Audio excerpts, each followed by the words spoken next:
and in the akhirah also, and in the hereafter. In the hereafter we read in paradise, angels will be coming, Tilan Salaman Salama. He is coming and saluting us. And from another door, another angel is coming and saluting us. They will be there, our companions. But they are here also. They are with the righteous people. Support them. So this is a very important thing which some of, scholars of the Muslim world, this spiritual side of our religion is not very clear to them. So much so that they deny these things. There's nothing in it. نَحْنُ أَوْلِيَاؤُكُمْ فِي الْحَيَاةِ الدُّنْيَا وَفِي الْآخِرَةِ. We are your friends in the life of this world also and in the hereafter. وَلَكُمْ فِيهَا مَا تَشْتَهِي أَنفُسُكُمْ. And for you there in the hereafter will be everything that your nafs desires. Your id and libido will also be fulfilled. All the wishes and lusts of your id and libido will be fulfilled to the maximum. Why? And it is logical. In this world, you kept them in restraint. This is haram. Your nafs wishes it, wants it. But he said, no. Amma man khafa maqama rabbihi wa nahan nafsa anil hawa. Whosoever kept fearing that he will have to stand before his Lord, and he restrained his nafs. So now the reward should be that in the hereafter, all the demands and lusts and desires of this nafs should be fulfilled to the utmost.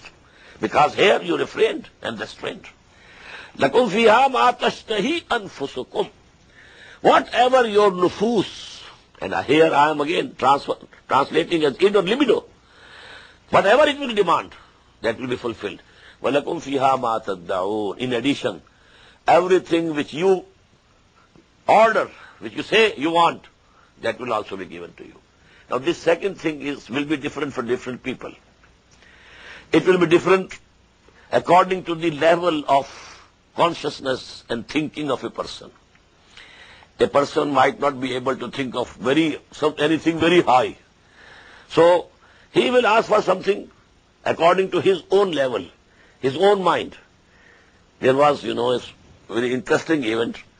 About 20 years back, my friend, Dr. Yaqeen, he was coming over to America. So he asked to his sons and daughters, what should I bring for you from America? The youngest daughter said, bring for me a pencil. Now for her mind, pencil was the biggest thing. Maybe she wanted to have the pencil and the elder brother was not giving her the pencil. She wanted to write on the walls and she was forbidden from writing on the wall. So now this was her wish. That's a pencil. Bring a pencil for me from America. This is the level of his mind. So everybody, Aristotle might like to demand something else. Imam Ghazali, what he will demand, a common man's demand and Imam Ghazali's demand, there will be a world of difference between the two. So, two parts. Whatever your nafs demands, that is at par. All human beings have that inner libido. Whatever your nafs demands, the fulfillment to the total, to the utmost will be provided already. But then, whatever you demand, that will be provided. وَلَكُمْ فِيهَا مَا تَدَّعُونَ نُزُلًا مِّن غَفُورٍ رَحِيمٍ. And all this will also constitute a nuzul. Nuzul. What is this? I have explained that in Arabic culture, when a guest arrives at your door, either he descends from a horse or a camel. Today, he must be descending from a car, but he is called Nazil, Nazala. He has come down. And the first thing that you present to him, that is, if it's warm weather, some cold drink, immediately. If it is cold weather, some hot drink. This is called nuzul. Now when he is staying with you, now he is your Zaif, not Nazil. Nazil he was when he just came down of his, ride. But now he is Zaif. And now you prepare for him Ziyafa. And Ziyafa, is that you prepare, you take pains according to the level of the person, the guest that you have to prepare accordingly. So this all will be nuzulam min ghafurir rahim. This will be nuzul. For the real, bounties of Jannah, we have read in Surah Sajdah, Ma ta'alamu nafsun, ma ukhfiya lahum min qurrati a'yun. Nobody knows what has been hidden there in Jannah for these people, for the coolness of their eyes.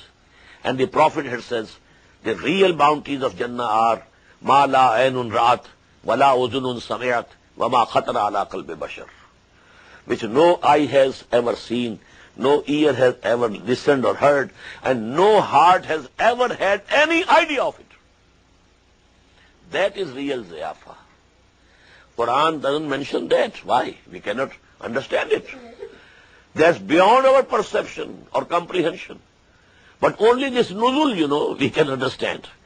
So this is described in Quran. Whatever has been described, the bounties of the Jannah, they are nuzul. Now the next step. وَمَنْ أَحْسَنُ قَوْلًا مِمَّنْ دَعَا إِلَى اللَّهِ وَعَمِلَ صَالِحًا وَقَالَ إِنَّنِي مِنَ الْمُسْلِمِينَ.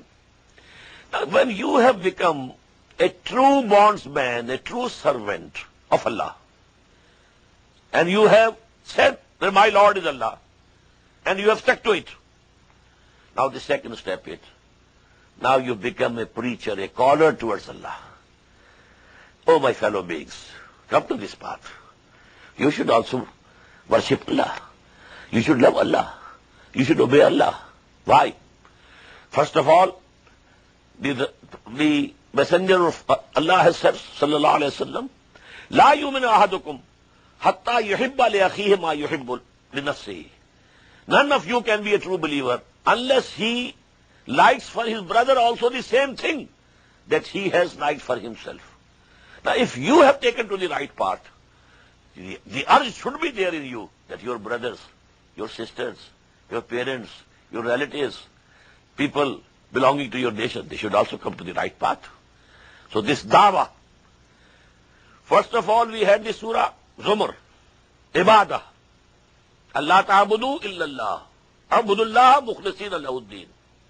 Then Suratul Ghafir or Suratul Mu'min, Fad'ullaha mukhlisina lahuddin. Now the third step is dawah. Now you call people towards the worship of Allah subhanahu wa ta'ala. وَمَنْ أَحْسَنُ قَوْلًا مِمَّنْ دَعَا إِلَى اللَّهِ وَعَمِلَ صَالِحًا. Who can be better in speech than the one who calls towards Allah and does good deeds? And he says, verily I am also from among the Muslims. This is the